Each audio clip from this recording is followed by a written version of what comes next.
Hi, my name is Todd Marenshaw, and this is Vision Made Real. And today we're going to talk about building resilience through faith, vision, and grit in business. So if you like what you're hearing, don't forget to like and subscribe, or like and follow, depending on which format you're listening to this. So today's topic is awesome because without this topic, I would not be in business. Here going on 20 years, there has been incredible things that have happened for me and to me.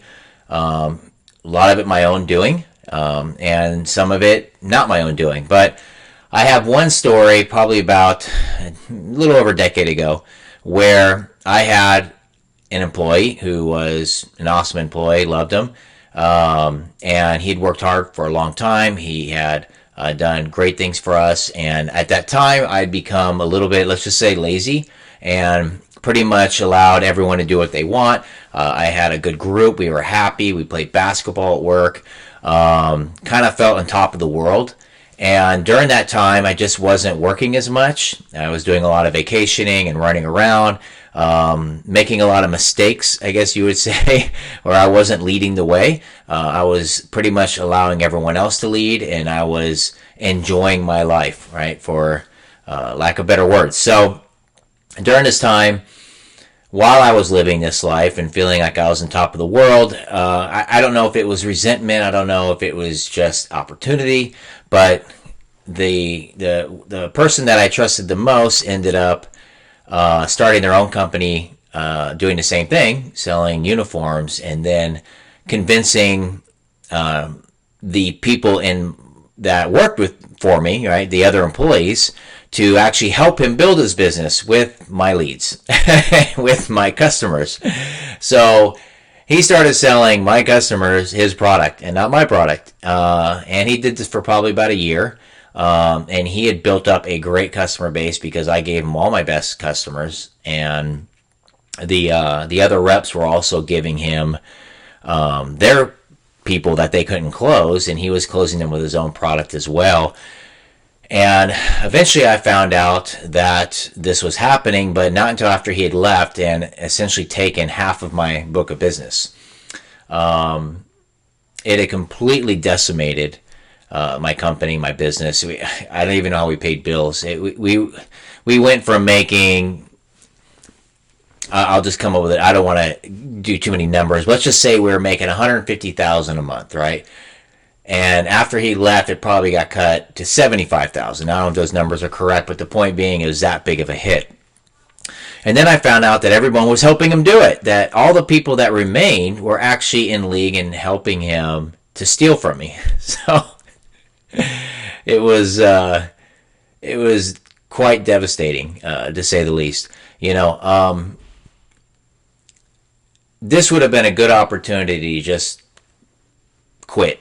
Just say forget it, shut it down, sell the business, or walk away. I was so far behind that I couldn't pay my bills. I didn't know what to do. I didn't know where to go from there. So for me, this is probably where my faith journey began, I'd say, where I had grown up, I had Christian values, had gone to church, but I wouldn't say I was living the life, so to say, so to speak. I wouldn't say I was living the life. But at the same time, I knew I was in trouble, and I needed to either move on and do something else in life, or I needed to ground myself and start over.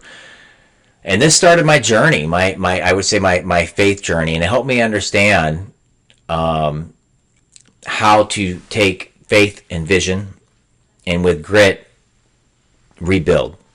And this wasn't overnight, okay? So I don't want to pretend it was some kind of overnight thing, but years and years it took for me to sit down, learn how to, for me personally, learn how to pray and focus and meditate and learn how to take my vision and my faith and combine it into what I wanted to do in life.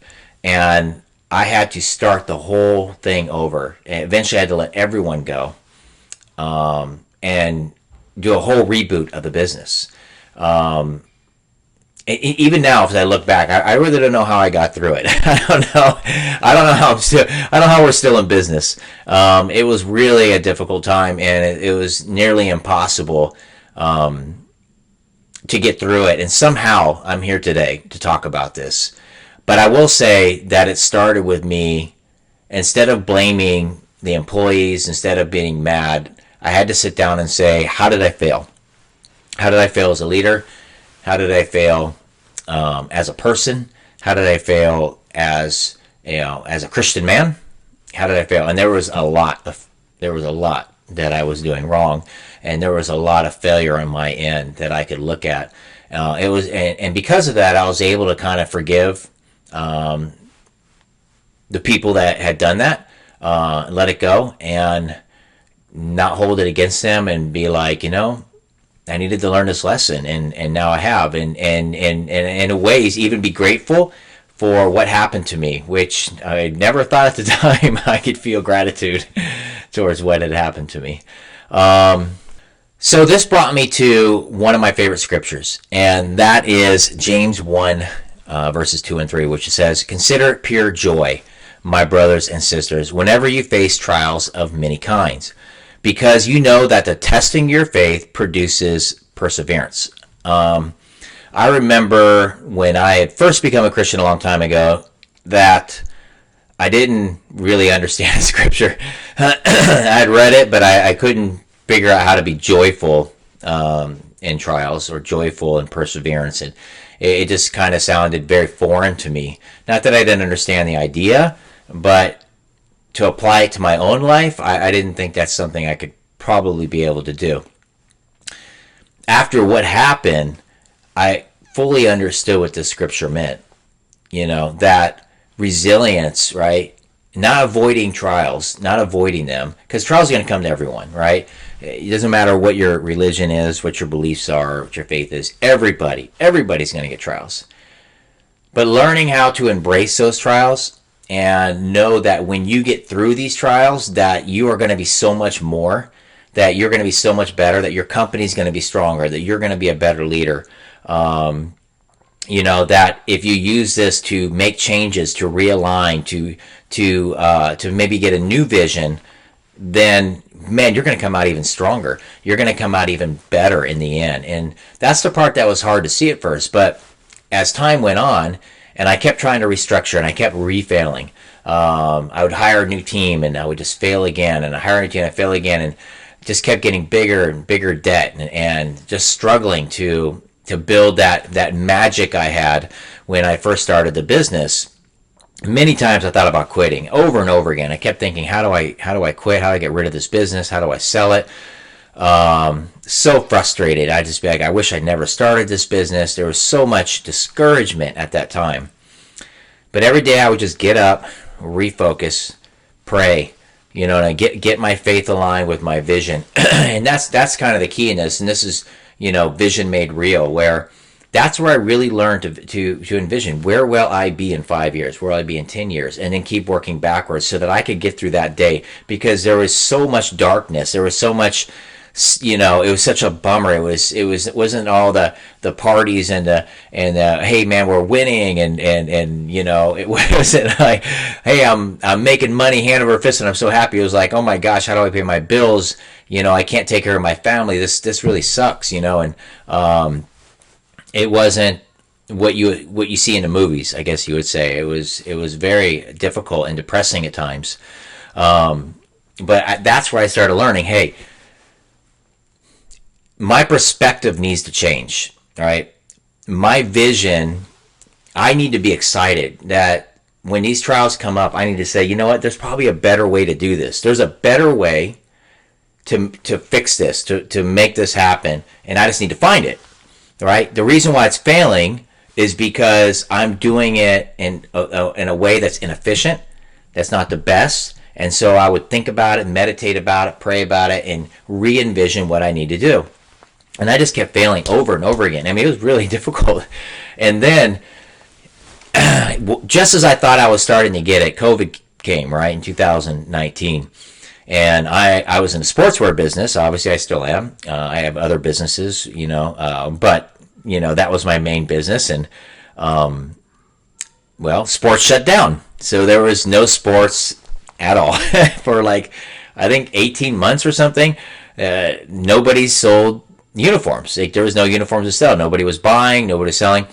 And I had to repurpose what I was doing into selling masks at the time. There was not enough masks, so I was doing cloth masks. I was essentially doing everything. And again, had to pray, had to sit down. And I remember when COVID hit and all our leads dried up. I had no leads at all. No one coming in, no one calling. I had no way of paying the bills. I was taking care of the family. Essentially, my wife and I both worked together, so we had no income. And I remember just sitting in front of my house drinking a beer, and I wasn't panicking. I just simply didn't know what to do.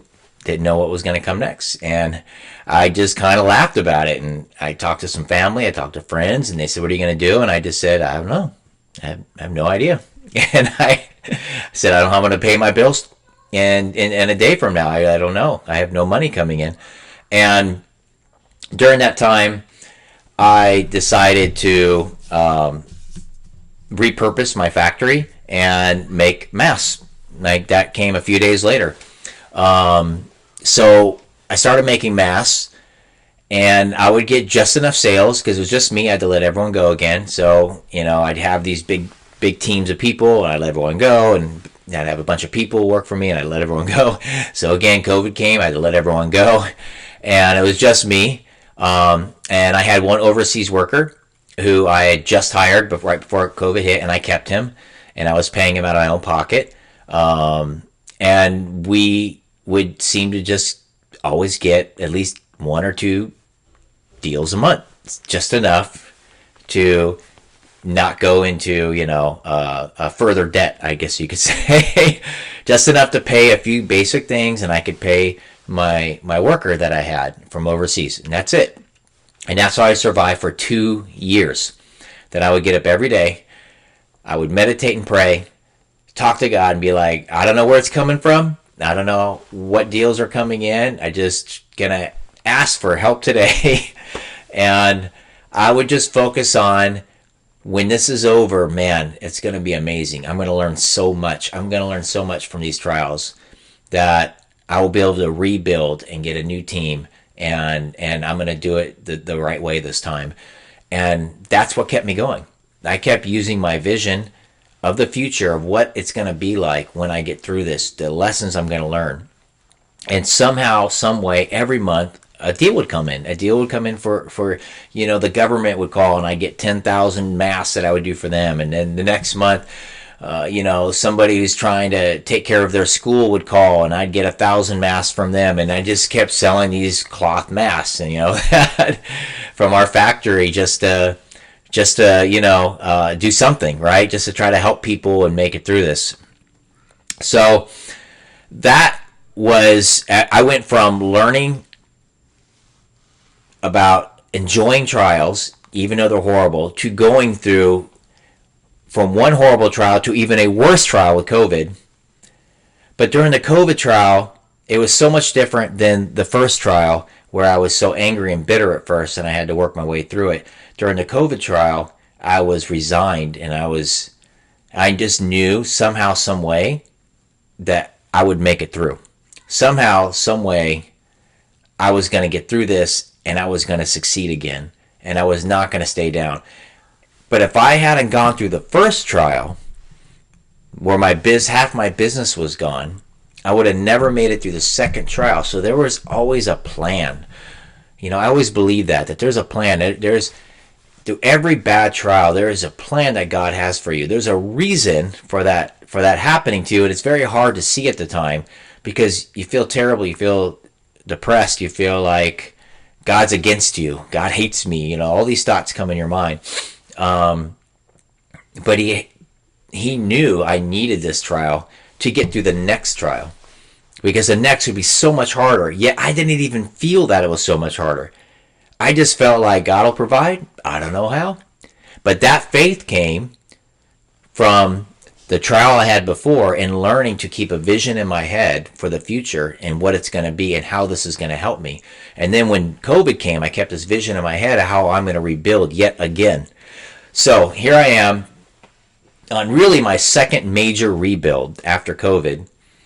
And I completely built a team different than I ever had, based around technologies that I felt was coming out, based around outsourcing to people overseas that were more affordable for me as a small business, based on getting factories all over the world, because during COVID, sometimes entire countries would shut down. I couldn't even get masks from, let's say, the Philippines one month, or from China another month, or from Pakistan another month, or from Dominican another month. So I had to get factories in 5 different countries because I didn't know which country was shut down.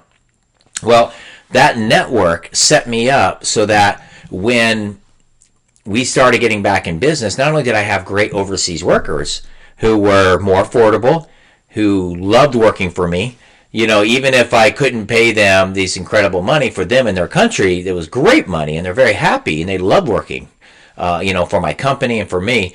So I had this great workforce that actually loved working with me, that felt like they weren't underpaid, which is a big deal, okay? Having a workforce that feels underpaid is brutal. They're always going to hate you. So being able to overpay someone from another country feels so good. It feels so good. Or at least pay them what they would expect to have a good life, okay? At least that, right? It just felt so good.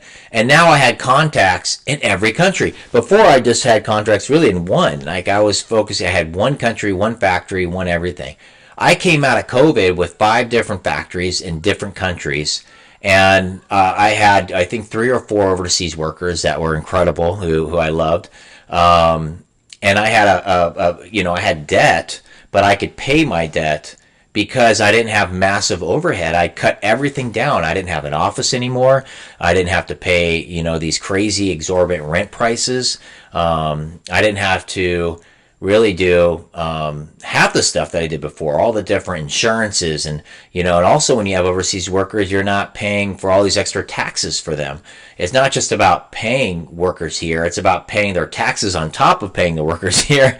And it gets really expensive really fast.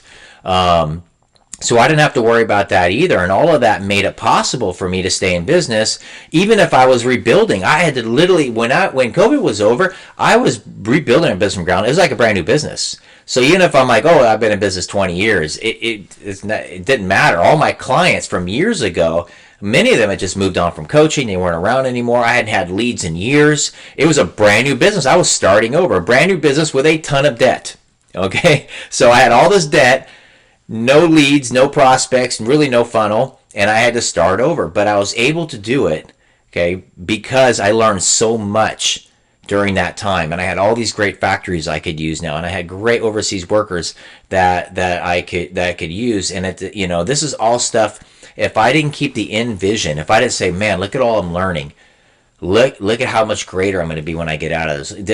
This company can finally be what I always envisioned it would be, yet I failed to make it after this is over. If I didn't have that end goal, that end vision in mind, I would have failed 1,000 times over. I have no business being in business still. I should have been bankrupt 100 times over, like no joke, 100 times over. And somehow, some way, I've made it through. And all my trials, all those trials that I went through, made me a better leader, a smarter leader, more compassionate leader, someone who tries to lead first, right? To lead by example and not slack off while everybody's working. I was a bit lazy. Okay, so somebody who always is learning, right? I developed a learner spirit. Okay, and I'm going to tell you that right now. If you want to be an entrepreneur, you need to be a learner. Okay, it's essential. Every year I go to like tech conferences. I'm not a tech guy. I'm really not, but I go to tech conferences. I learn about the latest AI. I am right now, even right as we're speaking right now, I'm learning Python. I'm never going to be a coder, but or a programmer, whatever you call them. I even probably said that wrong. Okay. But the point is I'm learning enough that as a business owner, I know what should happen, what can be done. And the only way to really understand it is by learning it myself. So I need to get a general knowledge of how to program, how to do Python. And when I'm done, I'm going to take an AI course to get a general knowledge of how to build your own AI. Now, I will never be the one programming the AI. I just don't have it. Whatever maybe I'm just not smart enough. Whatever. I'm not a tech guy. Okay. But I want to know enough to be able to understand the capabilities and what I'm going to, what I can do with it. So I'm going to learn this, and I'm going to continue learning. And when I'm done learning this, I'm going to learn something new. I'm going to keep trying to become better. And this is not something that I had learned from the beginning. Okay. When I first started doing business, it was like, hey, I did it. I was good at sales. I made sales. I hired a team. They were pretty good. We started making money, but I didn't know what I was doing, and I didn't keep learning. I didn't keep reading books. I wasn't, I acted like I'd already made it, like I was, a billionaire already when I wasn't even a millionaire. I was just a dude making a little extra money than I was when I was in regular sales. But arrogance really got in the way of that.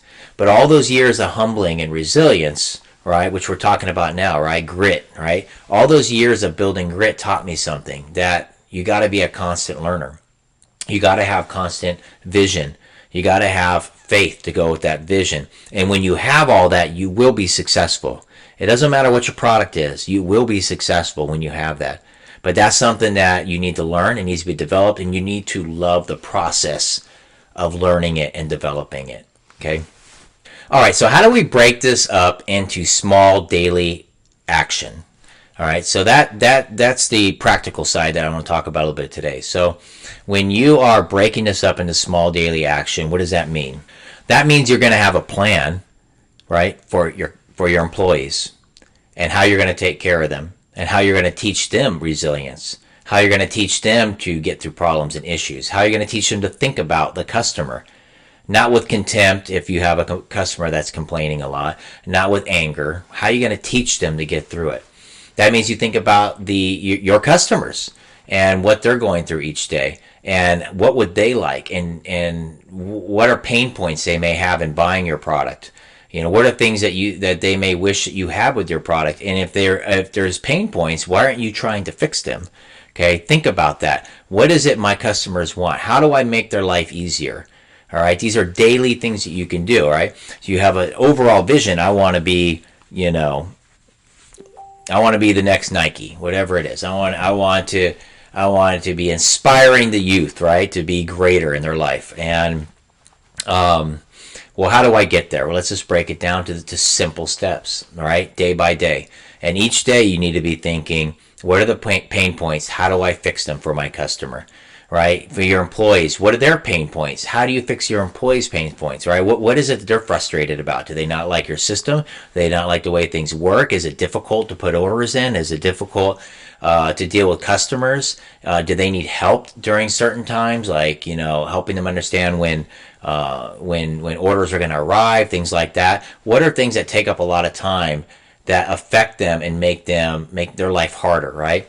So every day, always thinking about the end goal and how to get there for each step of the way, for employees and for customers. Okay, even competitors, right? You should always be looking at what your competitors are doing. I mean, this should be a daily thing. What's my competitor A, B, and C do? What are they selling something different?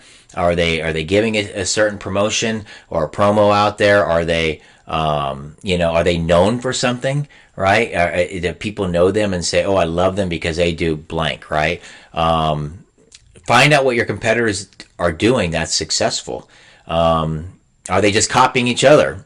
Is everyone just is a sea of sameness? If so, how do you differentiate yourself? How do you make a niche out of it, right? Or niche, or I don't even know how you say that right. But how do you make your own little, niche out of that issue, right? If everyone's doing the exact same thing, then you should be able to find a way to exploit that. So when you have your faith, your vision, and your grit all in place, now you can focus on those daily tasks, okay? And when you can focus on those daily tasks, you're going to start seeing results.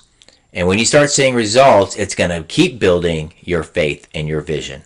Okay, and it becomes this awesome cycle where one leads to the other, which leads back to the other, which back to it keeps it's like a wheel, right, turning around. It fuels itself. It's like a wheel going downhill, right? And it's inspiring, and it feels great to see your sales continue to increase, to see that all the effort you're putting in is now paying off, and you're starting to become what you envisioned years ago, right? And now that you're becoming that, you have new visions, and in a year from now, as you're becoming that, right? It's just so fun. It's so amazing, and it's why I would never want to be anything other than an entrepreneur, because as an entrepreneur, you make visions reality. Okay? When you're an employee, you do what people tell you to do. That's your job. Okay? You're going to do what people tell you to do, and then you're going to go home and try to forget you work. When you're an entrepreneur, you get to dream and envision, and then you get to go make it happen. It's incredible. It's the best job in the world. Okay? I wouldn't change it for anything. Now, it is also one of the most stressful. I do have some gray hair from the from the stress of being an entrepreneur, but I would not change it for anything. Okay, it is amazing in more ways than one. So all these trials have taught me one main thing, and that's to value people, value my employees, value my customers, value my competitors, and the things that they teach me. To treat everyone right a certain way, to treat everyone with how I'd want to be treated, right? It's a golden rule. But to really just think about people on a daily basis. And when you do that, it's hard to fail. It's hard to fail when you've created this value system with people. Also, the other thing it taught me is to have a resilience plan, right? I always have to think about 2 years, 3 years, where are we headed? Right now, right? What's the big thing right now? AI, okay? Let's just be honest. It's AI. AI is the thing, okay? If you're a business owner or thinking about getting the business and you're not incorporating AI in some way, shape, or form, you're behind. All right? I'm just going to say it right there. You're behind, and soon you'll be in trouble, okay? Your entrepreneur days are going to come to an end really fast if you're not incorporating AI. AI will be in everything. You should be just talking to AI about every idea. You should be using AI, to talk to your customers as far as like, the chat bots and things like that. Your employees should be able to have AI to use. So sometimes they don't even know how to respond or how to do certain things, and AI will help them. Say, hey, this is what you do. I use AI in every part of my business. AI augments and helps my employees. I have a chat bot on my website to talk to people who have questions. I use AI to come up with great marketing ideas and strategies. I pretty much use it for everything right now.